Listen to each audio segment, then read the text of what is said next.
Hey everybody, welcome back to another professional picks video. We're talking about the NFL Week 12.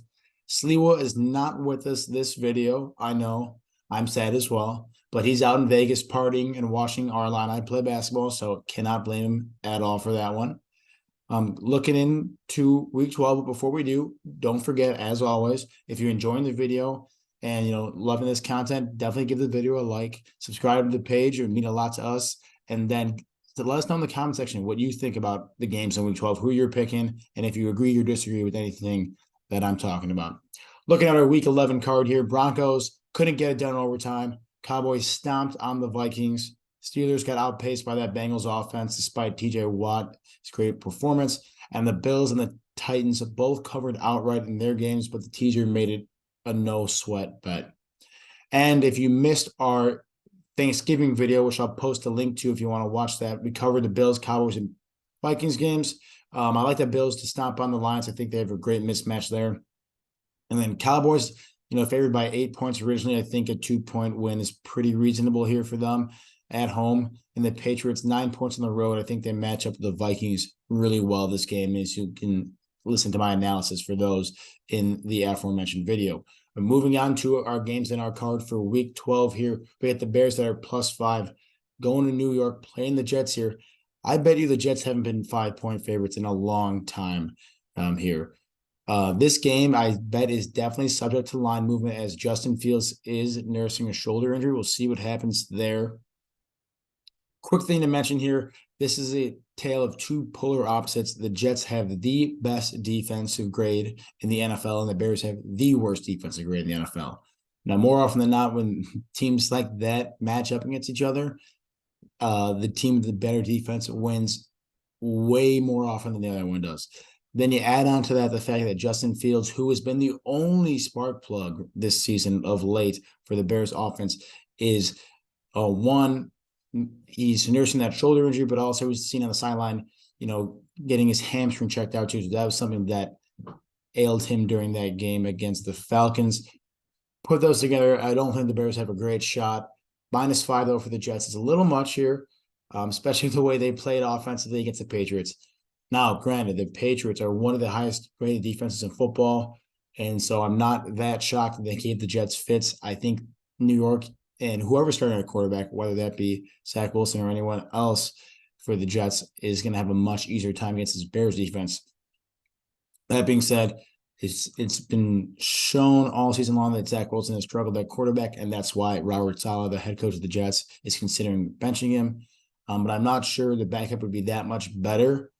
And for that reason, I do like the under in this game. I think, especially given Fields' injuries, going up against the number one defense and then the quarterback woes from the Jets, you're going to have a really tough time here putting up points.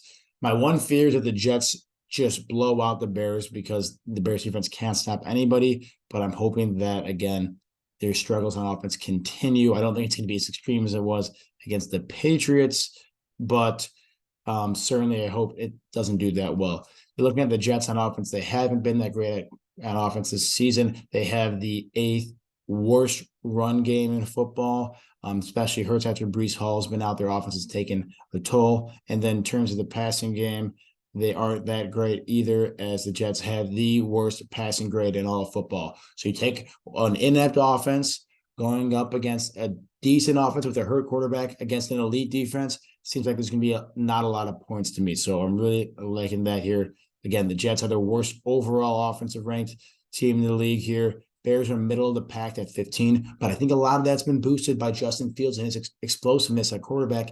And is that going to be present with this ailment that he has? If he even plays, I doubt it. And so I like the under here again against an incredible Jets defense this year. They only let up 3 points against the Patriots. They still lost because the special teams couldn't get it done at the end of that game. Moving on here, the Chargers coming off a tough loss. They played the Chiefs hard, as I expected, in a divisional game at home. Taking on the Cardinals, a team that did not play their divisional opponent all that well when they were in Mexico City. So short week, long travel for the Cardinals here. I don't think that bodes too well for them. Chargers, they're staying on the West Coast, but on the road. -3 here. I honestly was expecting a little more from the Chargers.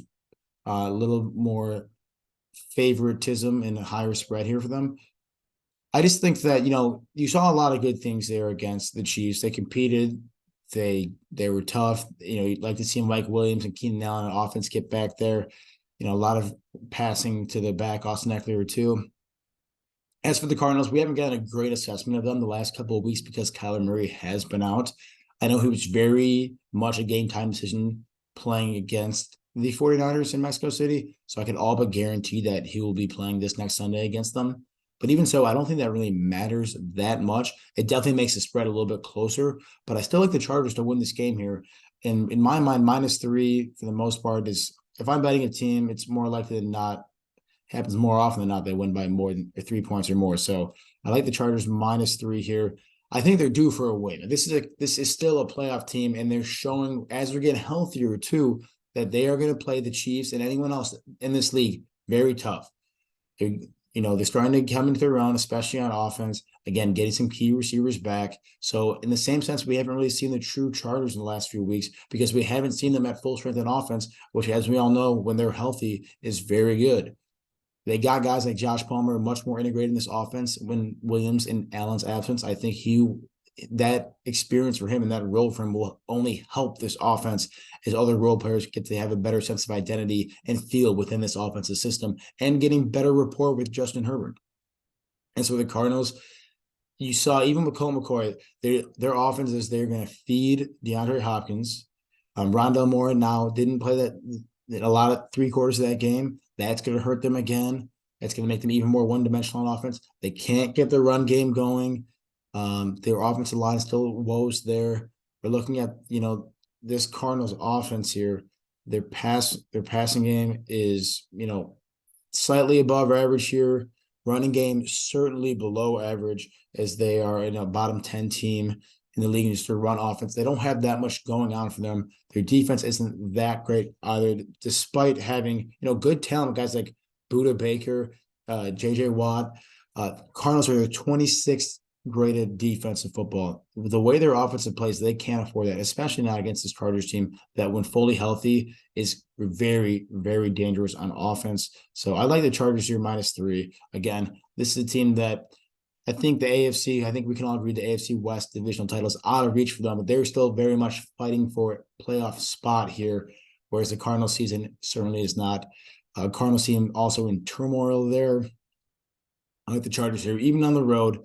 It's definitely a spot you could argue that the Cardinals are need a win, but I think the Chargers need to win more and have more talent. So I like the -3, but it's definitely iffy there.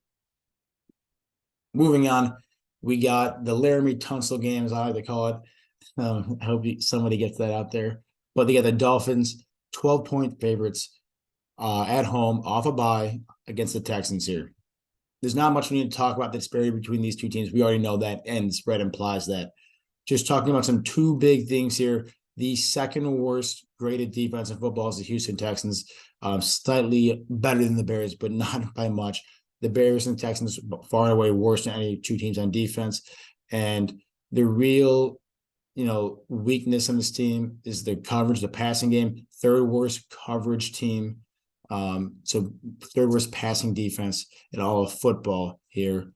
And they're going up against, and actually the third worst run defense in all football. So they just really can't do anything great on defense. Going up against the Dolphins, who have the second best graded offense and the highest grading passing offense. So the Dolphins have been making other teams that are competent look bad. They don't forget this is the Dolphins team that beat the Bills earlier this season. They're going against a much more incompetent team against the Texans that can't do anything right on defense. Off a bye, getting healthy. You've got Tyreek Hill that has been unstoppable and is on pace to break Calvin Johnson's receiving yard record. Add on to that, you have Jalen Waddle, who is an incredible, probably the best number 2 receiver in the league, maybe behind T. Higgins when Jamar Chase is there for the Bengals, but an absolutely dominant receiving core here. And Tua is really coming in his own under this Mike McDaniels offense. And that being said, even like the defense for Miami isn't all that bad. It's definitely not great, but they're the 14th best defense in the league. Like that's when you have the second best offense, that is definitely serviceable. So this is a team that doesn't have a ton of weaknesses, and they have such a great advantage on offense. I'm gonna reluctantly make a teaser. I think the -12 honestly might stand, but I'm going to make a teaser with this line and a couple other ones to make it seem really nice and juicy and a great pick. So this is the Dolphins team that, much like if you listen to my Thanksgiving video against the Bills and the Lions, they match up so just lopsided with this Texans team being an incredible offense and a solid defense going up against a terrible defense in Houston, who isn't that great on offense either. Davis Mills has definitely played decent for them, but they're still only the 26th best offense. A lot of mismatch here, and you can tell that by the spread. So I think a tease here, it warrants a pretty nice bet. Same situation with this Chiefs game.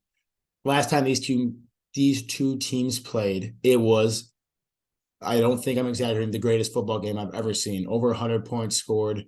The Rams and Aaron Donald winning that game, I believe, in 2018. This is not going to be that game, unfortunately. The Chiefs have stayed in that level of dominance and maintained that caliber of play, while as the Rams have not, and that is why the Rams are 14-point dogs here. The Rams have a terrible run offense. That's always been the case, but they no longer have offensive weapons and quarterback play to bail them out. Obviously, Cooper Kupp, who was over a fourth of that offensive production, is out. That's hurting them tremendously. Matt Stafford, whoever was that quarterback, is not playing up to caliber, especially not to a Patrick Mahomes caliber level. And going to the Chiefs, obviously the offense is there, but their defense is solid. Just like I talked about the Dolphins, they have the 12th. The Chiefs are now the 12th best ranked defense. You give him Patrick Mahomes a near top 10 ranked defense, the way this offense is playing, no matter who he has at skill position players, if he's got Kelsey and he's got Andy Reid calling plays and as a head coach, they are going to have a tremendous level of success, and that's what you're seeing. At home, too, just gives them such an advantage. Arrowhead, one of the loudest places in the country, one of the biggest home field advantages, with all this disparity and, the Chiefs having a great defense, and don't get me wrong, a good defense. Chiefs have a good defense. The Rams have a really good defense, but it doesn't matter because their offensive production is so minimal. And it doesn't matter how good of a defense you have, you cannot stop Patrick Mahomes. You can certainly slow the Chiefs offense down, but you cannot stop them. And when you're playing the level of offensive production the Rams have, sixth worst in the league, you're going to have a really tough time beating these guys. And it's not doing you any favors when you got to play them on the road here. So I like the Chiefs. -14 is a lot against this good of a defense. But you see how low of a total this game is. You're implying a very low amount of points here for the Rams. So I think if I tease this game down for the Chiefs, I got a really good opportunity to win that bet here. The last one bet in the card and the last element of this teaser is the Packers game against the Eagles on the road in Philly. I like the Packers here, especially when I tease this game. You'll see the full card next. But I think you've seen this last couple of weeks, the Eagles have struggled. They've obviously lost on Monday night to the Commanders, and then were on the ropes against the Colts, who obviously aren't that great of a football team. They're pretty, I'd say, pretty mediocre football team. One of the worst offenses and offensive lines in football. I thought the Eagles would really take advantage of that with their stout defense and defensive line, but it didn't happen. Jonathan Taylor ran rampant, and it was a close game. It kind of concerns me because the way the Colts play football is very similar to the way the Packers play football. They want to run the ball a ton with their two stud backs. They're not going to pass it a ton because of the way that Rodgers has been playing with his hand injury has not looked the same, and the receiver play and caliber that is going on in Green Bay is not conducive to a passing offense. And then pretty solid defense all around. They got guys that can get after the quarterback, and the pass rush, solid guys in their secondary. Just all around pretty solid defense there in Green Bay. I haven't played as well lately, playing just about average, but that pass rush is what's really redeemable for them. I think the Eagles, as we said, they've been struggling. We started to see teams figure them out a little bit more. This is a new team with new players and a new offensive scheme that is really working, especially with the emergence of A.J. Brown being a stud number one go-to receiver. But with Dallas Goedert's absence at tight end, big piece for that offense. Again, teams starting to figure out the way this offense is running a little bit. Opposing coaches and opposing defenses have been able to slow down the Eagles a little bit. And I don't think the spread is caught up to the rest of the league in terms of figuring out the Eagles. I think people are still thinking of this team as, a 9-1 team, and they're 9-1, but I don't think they are as convincing 9-1 as in the past. I still think the Chiefs are the best team in football. I don't think the Eagles are even the best team in the NFC. I don't even think they're the best team in the division. But that is a bolder take. That being said, I just don't think that Aaron Rodgers and a team that is, 4-7, they got to get their wins, right? I keep talking about how I don't really like betting the Packers because I keep relying on these guys to come through, and they just have not. Didn't bet on them last week, bet against them. But I think here a +7 with the tees puts them at a really good spot here, because I just think that the Packers are playing tough football the last few weeks. I like what I'm seeing out of them marginally, and really what I'm seeing out of them that I like is just receivers stepping up. Christian Watson actually catching the ball. Guys, corralling passes that are thrown to him and that they should catch. Rodgers does not look good. I will give everyone out there yelling at me for this. I will give you that. He's not looked good. I cannot make any excuses for him besides maybe his hand injury, but he's missing throws that he should not be missing. He needs not look great. But I think that if they do their thing and compete, like I think Aaron Rodgers will do, keep this one a close game, I think with the tees, the Packers +7, this teaser is a good pick. So with that, take you to the card. Again, I'm talking about this teaser over and over again. 10-point teaser 3-team at minus should be 120. 2 units on this one, baby. Packers +17. Come on. I know the Eagles are a good team, and the Eagles probably will win this game. 17. I think they got to do that with how good of a defense they have. Chiefs -4. Again, I talked about the low total in that game. Chiefs are expected to win by 2 touchdowns. Give me -4 at home against the Rams team that has not been able to put up any points this year, with or without Cooper Kupp. Without him, certainly not. And the Dolphins at -2 is easily my favorite line of this. They all look great when you do a 10-point teaser, but when you get the number 2 offense and number 1 passing attack going against a bottom 3 defense in the league, coming off a bye with the Dolphins too, I really like that. Chargers -3 here. I think, again, the way they played against the Chiefs, they beat most teams. It just happens that they played the Chiefs. They bring that intensity and that desire to win this next week against the Cardinals here. I think they'll have a pretty easy time against them. And it's under with the Bears game. Again, number 1 defense in the league with the Jets and the Bears, who I think are taking a step back on offense with Fields' injury. So I like the under there. Moving on to other games. Talking about here the Broncos -2.5 against the Panthers. Super, super low total in this game, 36. This is going to be, they're saying, should be whoever wins 20-17 is what these total and spreads implying. I really don't know what to think about this one. The Broncos clearly have a great defense, and they just don't let up that many points in regulation, and they haven't been. But the Panthers defense has been playing pretty well too. I'm surprised to see how well they limited that Carolina offense, or that Baltimore offense on Sunday. That being said, I think Carolina has had a lot easier strength of schedule in terms of offense they played. I think the Broncos have done a really good job of shutting down everyone they played, let alone the teams that have poor offenses like the Panthers here. So I picked the Broncos last week and got burned by it, but I think picking them again this week would be not the worst play. I'm staying away from it. All these games I'm talking about are just leans, but if I had to lean one side here, I'd have to lean the favorite, the Broncos, in a really low scoring game. So going to be an ugly one, not a fun one to watch. This one I think will be much better, but the numbers aren't that different. Pretty low total here, 43. Titans slight dogs at home here. The reason I'm intrigued about this game is, the Bengals are clearly a very powerful team on offense, can do a lot. So I'm put up 37 against I'd say solid defense in Pittsburgh. But the Titans, especially when they're at home, they have something special. Just because, again, Mike Vrabel is always going to scheme up his team and put them in positions to win here. It's just tough. The Titans are 7-3. They're quietly had the 4th best record in the league and the 2nd best record in all of the AFC. But the Bengals here are 6-4. fighting for that divisional title here with the Ravens here, who are also 7-3. I don't really know what to think too much about this game, especially with Jamar Chase being out.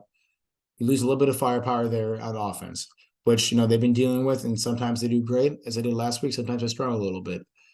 Looking at the passing grade for the Bengals here, fourth best in the league. Titans coverage grade is slightly above average at 13. So definitely advantage Bengals there, but we all knew that going into this game. We knew the Bengals would have the advantage in the passing attack. You're looking at the run defense, though, that's really where Tennessee shines. Third best run defense in the league, and that's what we saw against the Packers. And it's what we talked about and why we liked the Titans last week against the Packers is because when teams want to run the football against these guys, they don't let you do it. And on the flip side, it is really hard to stop this Titans rushing attack. And when you get a team that is so tactful and so cerebral, like a Mike Vrabel-led team that gets so much time of possession, it's really tough to beat them here. Bengals bottom 10 team in terms of run defense, going against one of the best rushing teams in football, that being the Titans. Obviously, it's going to be really hard to stop them. I like the Titans plus 1.5 here because they're at home, because they're going to dominate the line of scrimmage and dominate the run game on both sides of the football, not let the Bengals and Joe Mixon get going on the run game, and then again letting King Henry eat all day. When you force a team to be one-dimensional, and that's what the Titans do with how good their run defense is, and you have such great minds in Tennessee, it really gives you a key advantage there. And I think I like the Titans at home here to get a win in a very close scoring game, very tight game, as this spread and total imply here. Give me the Mike Vrabel disciplined run-based team here at home with the points. Next up, we got Falcons and Commanders here. Again, 3-point spread. You watch these videos enough by now, you know that 3-point spread at home implies that these teams are dead even in matchup here at a neutral field. Both teams, getting or the Falcons getting the win there this weekend, and then Taylor Heineke and the Commanders dominating the Texans again. Really, really strong defensive showing for the Commanders there too. I'm pretty intrigued about this one because I really do think these teams are very dead even. A lot of their playing styles. I think a lot of people wrote both these teams off to start the season, and Mariota and Heineke, the team's respective quarterbacks, have been playing very well. It's definitely better than people expected. I think Mariota's been doing incredible given the expectations that he had, that everyone had going in for them. What I really like about the Falcons series is a team that's going to try to run the football all day, every day. 8th best rush team in this league. And even when they're passing the ball with Mariota, despite a lot of the injuries they've had, this isn't, a bottom 10 defense in the league, or bottom 10, sorry, passing offense in the league. Don't know where that came from. Despite, Pitts is out.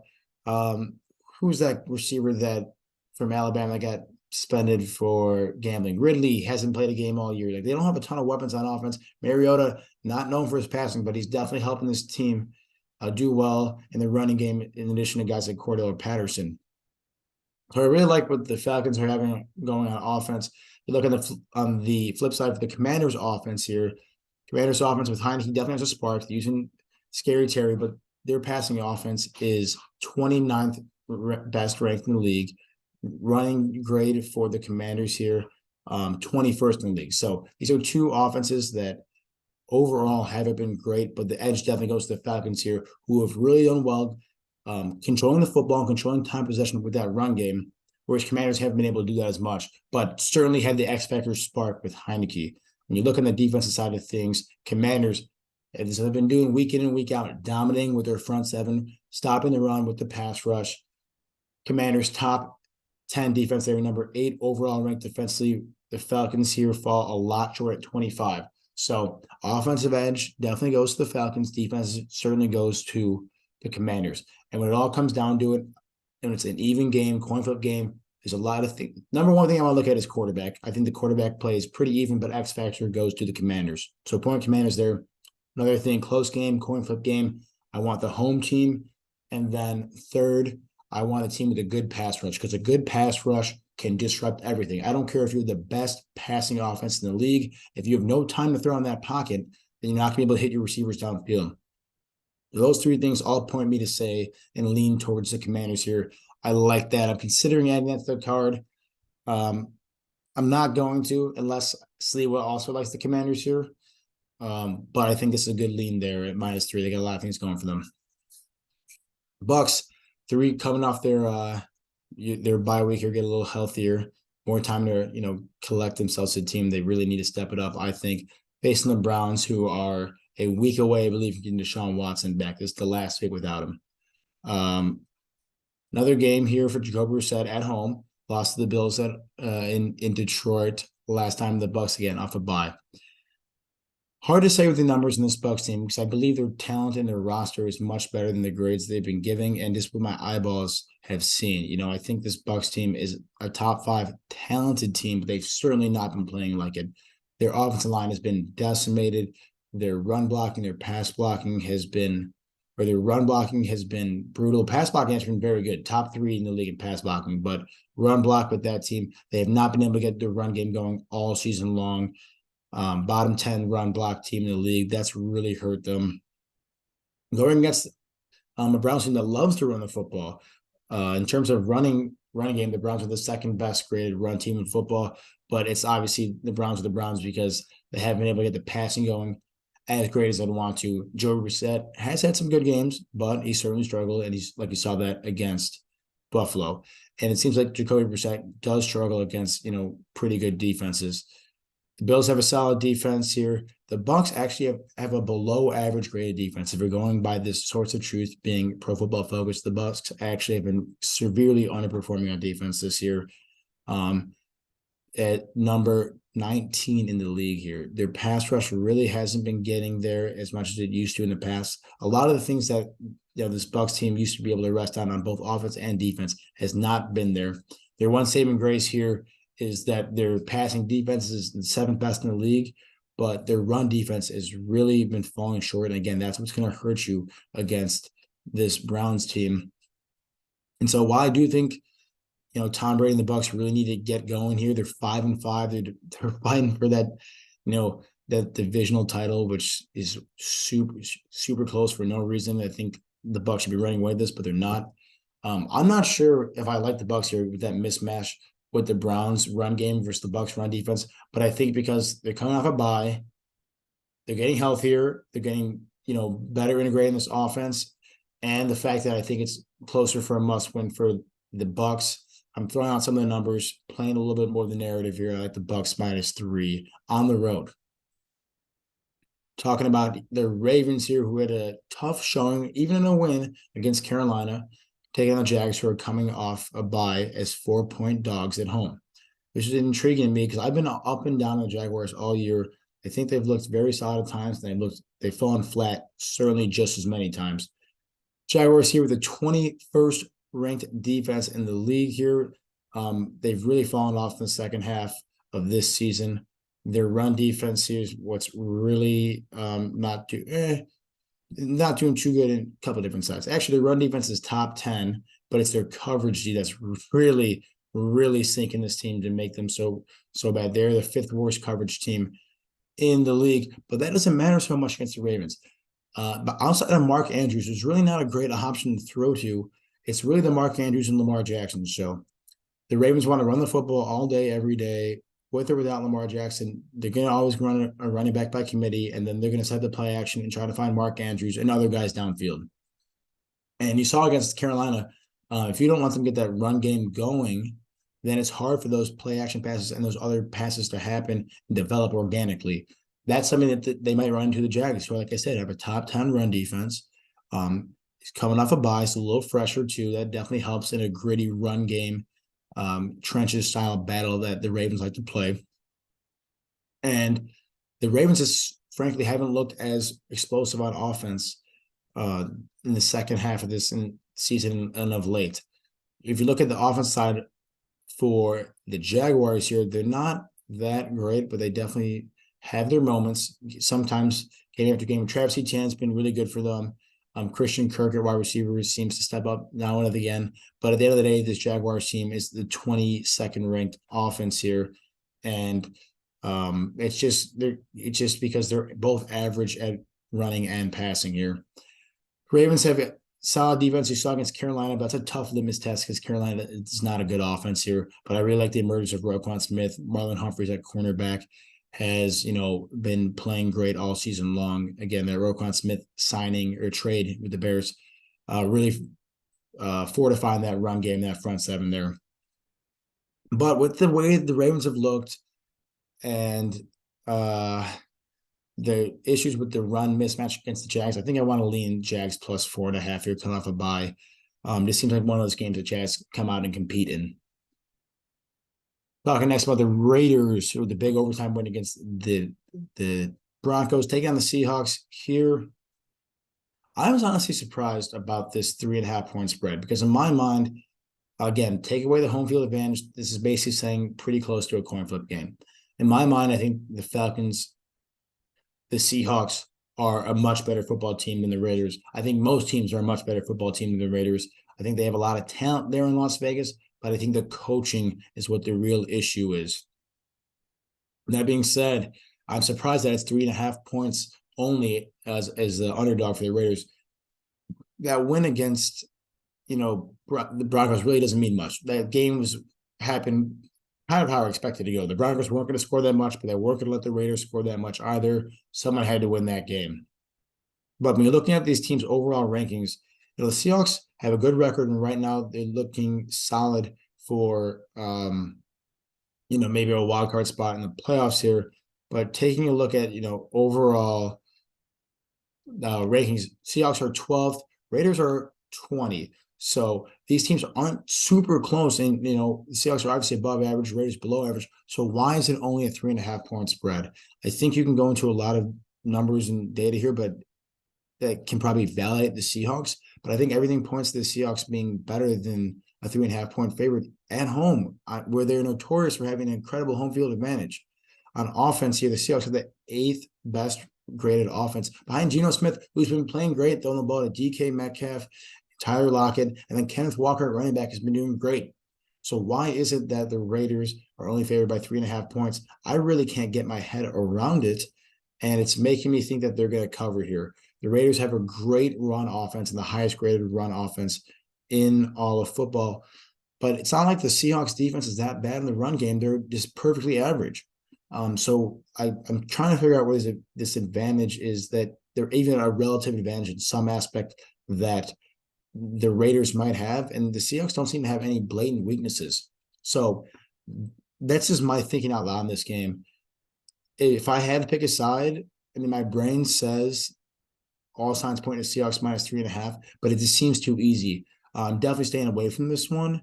I think it's going to be a high-scoring game. If I'd probably pick anything, I'd take the over here, because if you tell me it's going to be a close game, I think the Seahawks will be able to put up points coming off a bye, and I think the Raiders are too then if they're going to keep it close. So keep an eye on that over there if you're looking for anything in that game. You got the Saints here taking on the 49ers in Santa Clara. Very low total in this game at 42. Whenever you see a low total but a pretty high spread, basically they're saying they don't have much confidence in that opposing team to really put up points. And why should you with the Saints here, who have definitely struggled against top-tier defenses with Andy Dalton in this offense, especially with guys like Michael Thomas, who really wasn't a factor when he was playing, but certainly with his absence too. If you watch the Niners on Monday Night Football, they basically showed you that they can beat you with just about any one of their star players. Not even star, just any one of their skilled players on offense.